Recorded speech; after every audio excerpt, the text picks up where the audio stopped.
des milliers de jeunes venus des 14 régions du Sénégal. D'un moment à l'autre, le discours du Premier ministre Ousmane Sonko moom ñu teewlu ko ci kanam tuuti gannaaw ay bés boo xamante ne ndaw yu bàyyi ko ci 14 régions yëpp teewoon nañ fi kon nag tey jii le Premier ministre Ousmane Sonko mooy jël kàddu comme ni ngeen koy déggee noonu en sourdine ndaw yi ñëw vraiment di wone seen mbégte ci xew bi di xew boo xamante ne depuis 2018 lañ ko gën a gëj a organisé tey jii mu nekk une édition de relance maanaam édition boo xamante ne dañuy relancer waat li nga xamante ne moo di liggéey bi. kon nag d'un moment à l'autre le discours du Premier ministre Ousmane Sonko pour la clôture de la semaine de la jeunesse.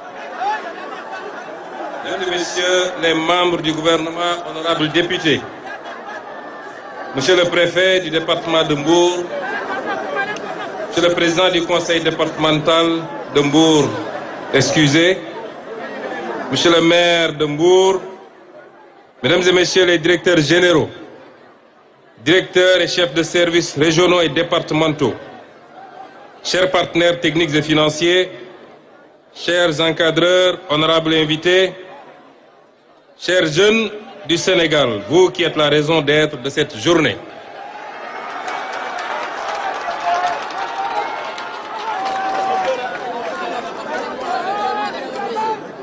Je suis à la fois ravi et honoré d'être là aujourd'hui avec vous pour procéder à la clôture de cette édition, dont le thème a été intitulé cette année la Semaine nationale au rythme de l'olympisme, thème qui n'est pas un habillage rhétorique, c'est une exigence puisque l'olympisme, dans sa vérité profonde, n'est pas une célébration de la victoire, c'est une civilisation de l'effort. C'est la décision chaque matin de choisir la discipline plutôt que la facilité, l'adversaire respecté plutôt que l'ennemi méprisé, la performance collective plutôt que la gloire solitaire. Cette année, chers jeunes, est une année exceptionnelle. À la veille du 66e anniversaire de notre indépendance, le Sénégal s'apprête également à accueillir les Jeux olympiques de la jeunesse Dakar 2026. Vos Jeux olympiques. Deux rendez-vous qui répondent, l'un regarde d'où nous venons, l'autre annonce ce que nous devenons. Et dans les deux cas, c'est vous, la jeunesse, qui en êtes le sens. Alors disons-le au monde sans fausse modestie. Disons au monde, regardez ce peuple, regardez cette jeunesse, regardez ce que l'Afrique est capable de produire quand elle croit en elle-même. Je vous le dis avec conviction, vous n'êtes pas, vous jeunes, les héritiers d'un Sénégal en déclin. Vous êtes les constructeurs d'un Sénégal en mouvement. Et ce mouvement, nous sommes en train justement de l'alimenter. Je voudrais vous dire, chers jeunes, que nous sommes dans un monde en ébullition. Un monde qui traverse des changements extrêmement profonds. Et je voudrais vous entretenir un tout petit peu de ces changements.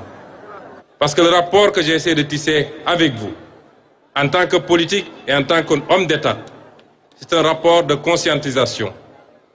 Une jeunesse éveillée, consciente, est le socle le plus fiable, le plus sûr pour porter un développement sérieux, endogène et durable. Et je veux que vous soyez cette jeunesse. Je suis convaincu que vous pouvez être cette jeunesse. Ce travail de conscientisation, de vérité, est le lien qui nous a unis depuis presque 12 ans maintenant. Un lien basé sur la vérité, sur la conscience commune, qu'avec un patriotisme solide, une bonne identification des priorités, mais surtout une cohésion ferme. Rien, mais absolument rien ne peut résister à notre envie de changer notre destin commun. Chers jeunes, le monde traverse une crise qu'il faut savoir appréhender, qu'il faut savoir apprécier, qu'il faut savoir déconnecter, qu'il faut savoir décrypter du moins. Le Sénégal était déjà dans une situation extrêmement difficile et vous en êtes particulièrement conscient. Situation matérialisée par une dette exponentielle dont nous avons hérité tous. Vous n'en êtes pas responsables, nous n'en sommes pas responsables. Même si, à plusieurs reprises, nous avions tiré la sonnette d'alarme.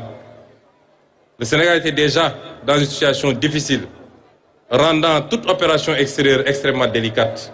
Les levées de fonds sont de plus en plus difficiles, freinant le programme avec lequel nous sommes venus au pouvoir et pour lequel vous nous avez élus. Et vous est venu s'ajouter à cette difficulté une difficulté supplémentaire. Je voudrais que vous sachiez qu'à ce moment, au moment où je vous parle, tous les cours mondiaux ont atteint un niveau presque historique. Le cours du baril est à 115 $ au mois où je vous parle. Nos projections budgétaires étaient assises sur un baril à 62 $. Tous les pays qui nous entourent, tous les pays du monde, y compris les pays les plus développés, ont pris des mesures drastiques ces derniers temps, appliquant soit la vérité des prix, soit des mesures de restriction sur la dépense, mais tous les pays ont appliqué des mesures. Je voudrais vous informer, vous préparer à des situations extrêmement difficiles qui nous attendent. Et c'est pourquoi, d'emblée, j'ai pris un certain nombre de mesures, de restrictions drastiques de tout ce qui concerne les dépenses au niveau du gouvernement. Annulation de toutes les missions non essentielles à l'étranger. À commencer par les miennes en tant que Premier ministre. Vous saviez très bien que je devais être le 8 au Niger sur l'invitation de mon homologue nigérien. Le 18, je devais être en Espagne sous l'invitation de M. Pedro Sanchez, Premier ministre d'Espagne. Et le 19, je devais être à Paris pour un meeting politique. J'ai pris la décision de rapporter toutes ces missions jusqu'à meilleure période. Et aucun ministre de mon gouvernement ne bougera du pays si ce n'est une mission essentielle dans le travail que nous sommes en train de faire. Dans les jours à venir, certainement la semaine prochaine, Monsieur le ministre de l'Énergie et des Mines fera face aux Sénégalais pour les informer d'un certain nombre de mesures. Un peuple conscient, un peuple qui peut anticiper sur les crises et les défis est un peuple qui peut être résilient. Nous voudrions être parmi ces peuples-là. Et c'est pourquoi, dans certains pays, ici, autour de nous, en plus des mesures que je viens d'annoncer, il a été fait des ponctions sur les salaires des autorités. Il a été interdit de circuler avec les grosses cylindrées et les 4x4. Il a été interdit tout transport de ville à ville à partir de minuit. Et beaucoup d'autres mesures qui ont été prises.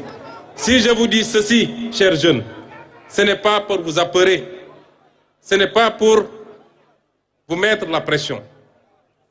Si je vous dis ceci, c'est pour vous mettre dans le bain de ce monde qui est un monde difficile.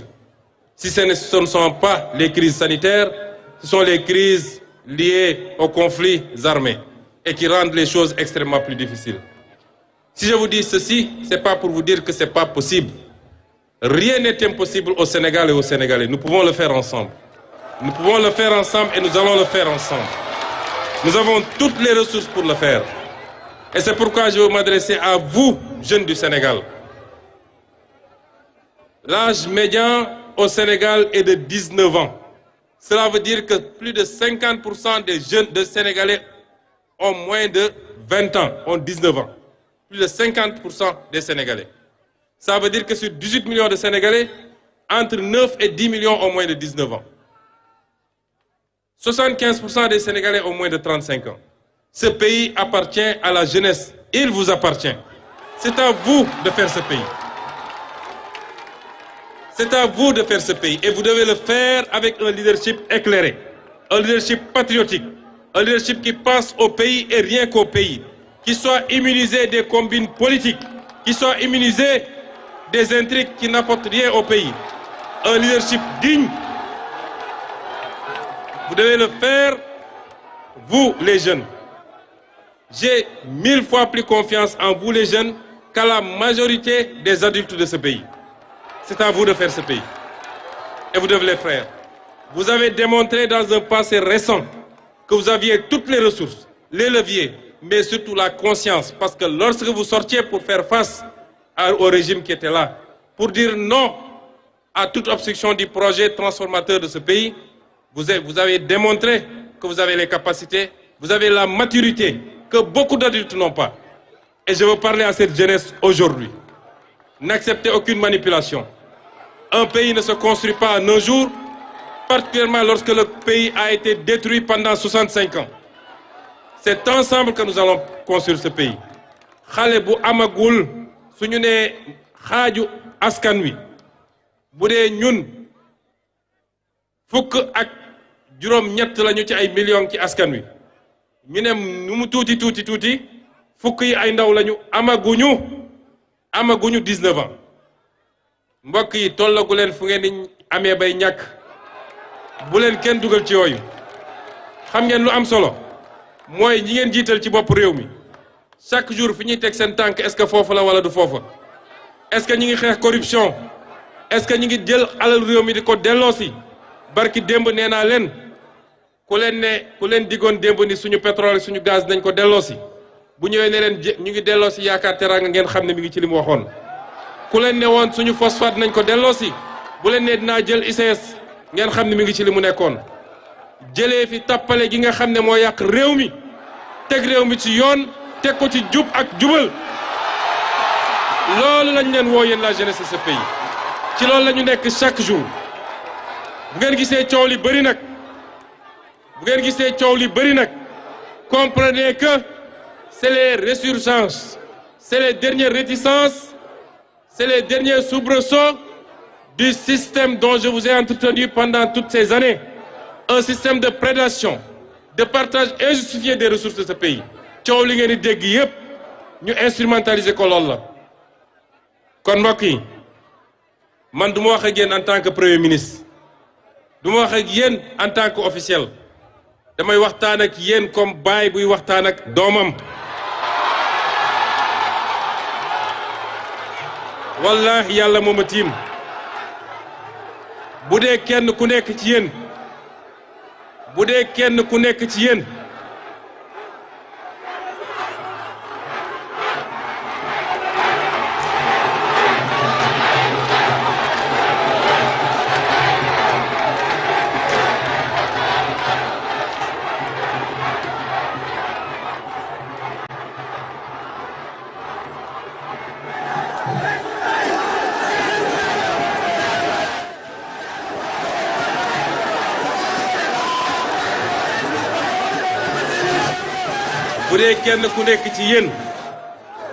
jeune ak fu mu nekk Sénégal bu dee ndaw gu ne yéenewu ma ko lu raw li may yéene sama propre doom yàlla bu ma tàlli yéene rek la ñu am ci yéen la ñuy xëy suba ba guddi di ko daj te nangu ko fii ci Sénégal yàlla xam ne ni yéen a tax waaye yéen a ñu mën a jàppale ci li ñuy liggéey ne soyez pas impatient faites bloc derrière ce qu'on va faire néew ñu leen ngeen toog di xaar d'ici 10 ans mbir mi dina sotti déedéet travail bi moom la ñu sumb moom la ñu door léegi te progressivement ngeen di gis résultats yi mais résultats yi c'est pour vous c'est pas pour nous ñun amatuñu lu ñuy gagner et c'est pourquoi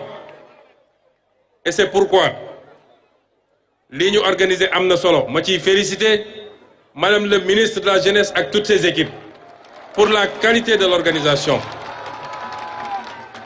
jeunesse su Sénégal yéen li ngeen woon Sénégal magu Sénégal gépp bu ñu àndoon def loolu barki démb li suñuy footballeur wone te lépp ñu lal ko ci jom ak fit ak fulla ak désintéressement bu mat sëkk li ngeen di woon mag ñi bés bu ne buñ ci tënkuwoon ñun ñëpp te ngeen continuer le travail de conscientisation kon tey Sénégal teg nañ ko fi ñu ko war a teg ce Sénégal est le vôtre il n'est pas le Sénégal d'Ousmane Sonko il n'est pas le Sénégal de tous ces vieux qui ont tout échoué et qui veulent aujourd'hui vous manipuler pour revenir c'est pas leur Sénégal téye leen ko ba mu dëgër mbir mi yéen a ko moom téye leen ko ba mu dëgër je peux vous assurer que chaque mètre cube d'oxygène bu ñu noyyi ñun yéen a tax ñu noyyi ko et on sera là avec vous moo tax me permettez de saluer la parfaite organisation pilotée par Madame le ministre. Adresser mes sincères remerciements également à l'ensemble des organisateurs, encadreurs et partenaires qui ont transformé une idée en une réalité vivante.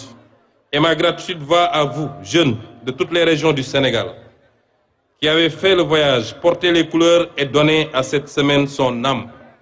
J'ai été très fier de voir défiler les 14 régions du Sénégal tout à l'heure. Lii mooy Sénégal.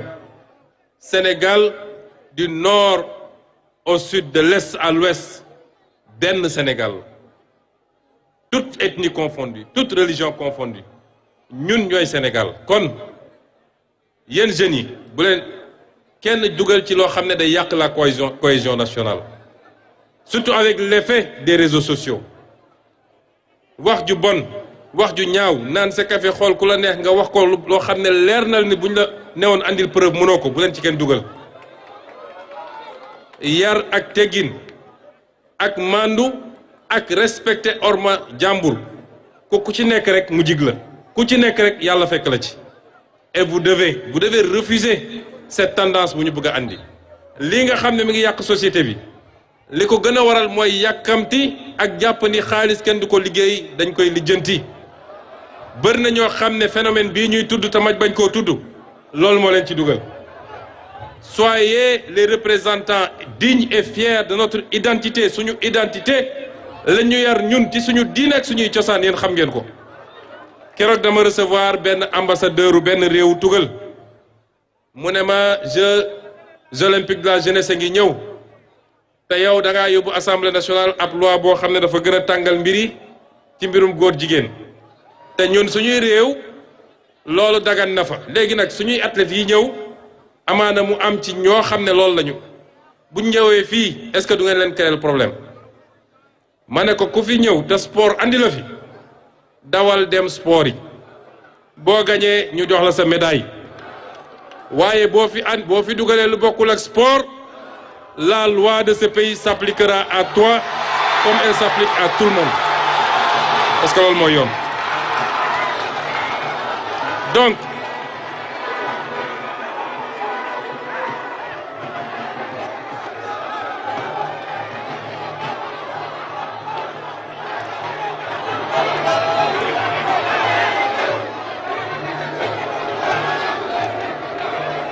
chers jeunes, nous allons ensemble réussir la révolution que nous avons promis, que nous nous sommes promis nous-mêmes, que nous avons promis au peuple sénégalais, que nous avons promis au monde entier. Une révolution se construit dans la durée. Une révolution rencontre des difficultés et des soubresauts. Le temps est le meilleur juge et le temps jugera qui est révolutionnaire et qui ne l'a pas été. Mais yéen la jeunesse, yéen ñi may waxal, soyez les gardiens de cette révolution. Soyez les vigies du changement qualitatif qui permettra dans 5 ans, dans 10 ans, que yéen les jeunes, vous puissiez récolter les bénéfices des efforts que nous avons faits ensemble. Soyez les gardiens. Tous les jours que Dieu fait. Parce que des gens ont perdu la vie pour que ce pays change. Ne l'oubliez jamais.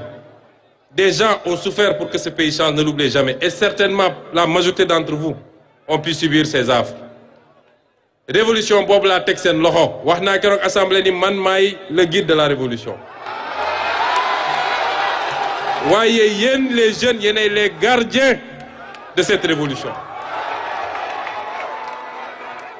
Et je voudrais conclure par vous dire que cette semaine que vous avez vécue avec ferveur et ardeur, cette semaine ne finit pas, elle commence. Elle commence avec vous, qui rentrez chez vous, mais qui ne rentrez pas les mains vides. Vous rentrez avec quelque chose d'invisible, mais d'indestructible. La certitude que vous pouvez, la preuve que vous avez, et la promesse de ce que vous serez. Le Sénégal a foi en vous. Le gouvernement que je conduis a foi en vous. Moi, j'ai foi en vous. Que cette flamme ne s'éteigne jamais. Je vous remercie de votre aimable attention.